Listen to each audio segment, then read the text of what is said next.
Ketua Umum PDI Perjuangan Megawati Soekarnoputri menyampaikan surat amicus curiae atau sahabat pengadilan kepada Mahkamah Konstitusi, MK, terkait perkara perselisihan hasil pemilihan umum, PHPU, Pilpres 2024. Surat cinta untuk para hakim MK tersebut ditulis sendiri oleh Megawati dengan tulisan tangannya dan diserahkan oleh Sekretaris Jenderal PDI Perjuangan Hasto Kristianto dan Ketua DPP PDI Perjuangan Jarod Syaiful Hidayat, kepada MK yang diwakili oleh Kepala Bagian Sektab AACC Kerja Sama Luar Negeri Immanuel Hutasoit, di Gedung Mahkamah Konstitusi, Jakarta, Selasa, 16 April 2024. Kedatangan saya untuk menyerahkan pendapat sahabat pengadilan dari seorang warga negara Indonesia, WNI, yaitu Ibu Megawati Soekarnoputri, sehingga Ibu Mega dalam kapasitas sebagai WNI mengajukan diri sebagai amicus curiae atau sahabat pengadilan, kata Hasto. Kemudian, ia menunjukkan dan membacakan tulisan tangan Megawati yang tertera di halaman belakang surat yang berisi beberapa pertimbangan kepada Majelis Hakim MK. Rakyat Indonesia yang tercinta, marilah kita berdoa semoga ketok palu MK bukan merupakan palu godam, melainkan palu emas. Seperti kata Ibu Kartini pada tahun 1911, habis gelap terbitlah terang, sehingga fajar demokrasi yang telah kita perjuangkan dari dulu, timbul kembali dan akan diingat terus-menerus oleh generasi bangsa Indonesia, ujar Hasto membacakan tulisan Megawati. Di bawah tulisan juga ditandatangani oleh Megawati Soekarnoputri dan tertulis pula seruan merdeka sebanyak 3 kali. Hasto juga mengungkapkan alasan Megawati menambahkan tulisan tangan di belakang surat. Bu Mega sampai menuliskan tulisan tangan sebagai ungkapan bagaimana perjuangan dari Raden Ajeng Kartini itu juga tidak akan pernah sia-sia karena emansipasi itu merupakan bagian dari demokrasi, ujarnya. Dia menegaskan bahwa surat amicus curiae itu dimaksudkan bukan untuk mengintervensi Hakim MK. Ibu Megawati Soekarnoputri dan PDI Perjuangan tidak akan mengintervensi kedaulatan Hakim MK. Kami hanya menyampaikan perasaan, pikiran, dan perasaan bagaimana negara ini dibangun, tegas Hasto.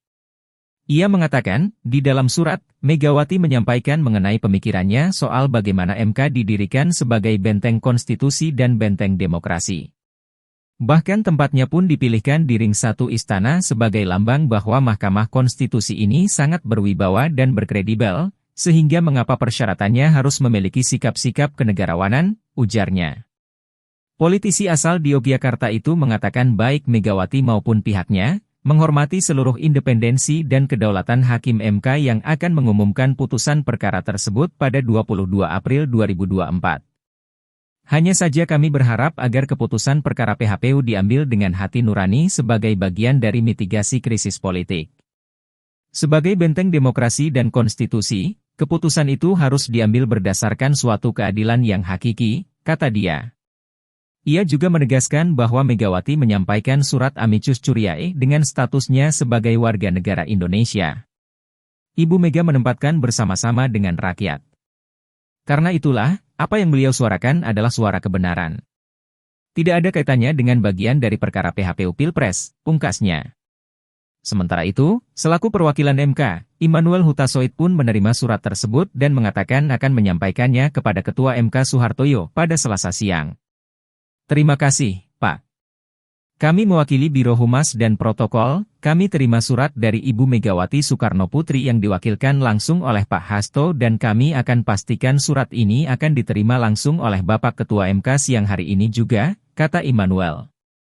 Menanggapi surat Megawati untuk Hakim MK, Wakil Ketua Tim Pembela Prabowo Gibran, Otto Hasibuan, mengatakan bahwa sebagai pihak yang tengah berperkara, Megawati tidak tepat menyampaikan surat amicus curiae atau sahabat pengadilan terkait perkara PHPU Pilpres 2024 kepada Mahkamah Konstitusi. Kalau Ibu Mega, dia merupakan pihak dalam perkara ini, sehingga kalau itu yang terjadi, menurut saya tidak tepat, kata Otto ketika ditemui di Mahkamah Konstitusi, Jakarta, Selasa. Ia menjelaskan amicus curiae merupakan suatu permohonan yang diajukan oleh seorang pihak untuk menjadi sahabat pengadilan. Sahabat pengadilan itu seharusnya bukan pihak di dalam perkara. Itu harus dicermati. Jadi, mereka orang-orang yang independen, tidak merupakan bagian dari perkara. Dia tidak terikat pada si A dan si B, ujarnya. Otto mencontohkan amicus curiae dari perguruan tinggi yang bukan merupakan partisan. Pihak seperti itu diperbolehkan mengajukan amicus curiae. Jadi, yang dimaksud amicus curiae adalah pihak-pihak tertentu yang ingin memberikan kontribusi kepada pengadilan dan ingin memberikan masukan dari sudut pandang mereka yang netral, katanya menegaskan. Meskipun demikian, Otto tidak berkomentar tentang kemungkinan diterima atau tidaknya surat amicus curiae yang disampaikan Megawati karena hal itu tergantung dari keputusan Mahkamah Konstitusi. Ini tergantung pada Mahkamah Konstitusi, ujarnya.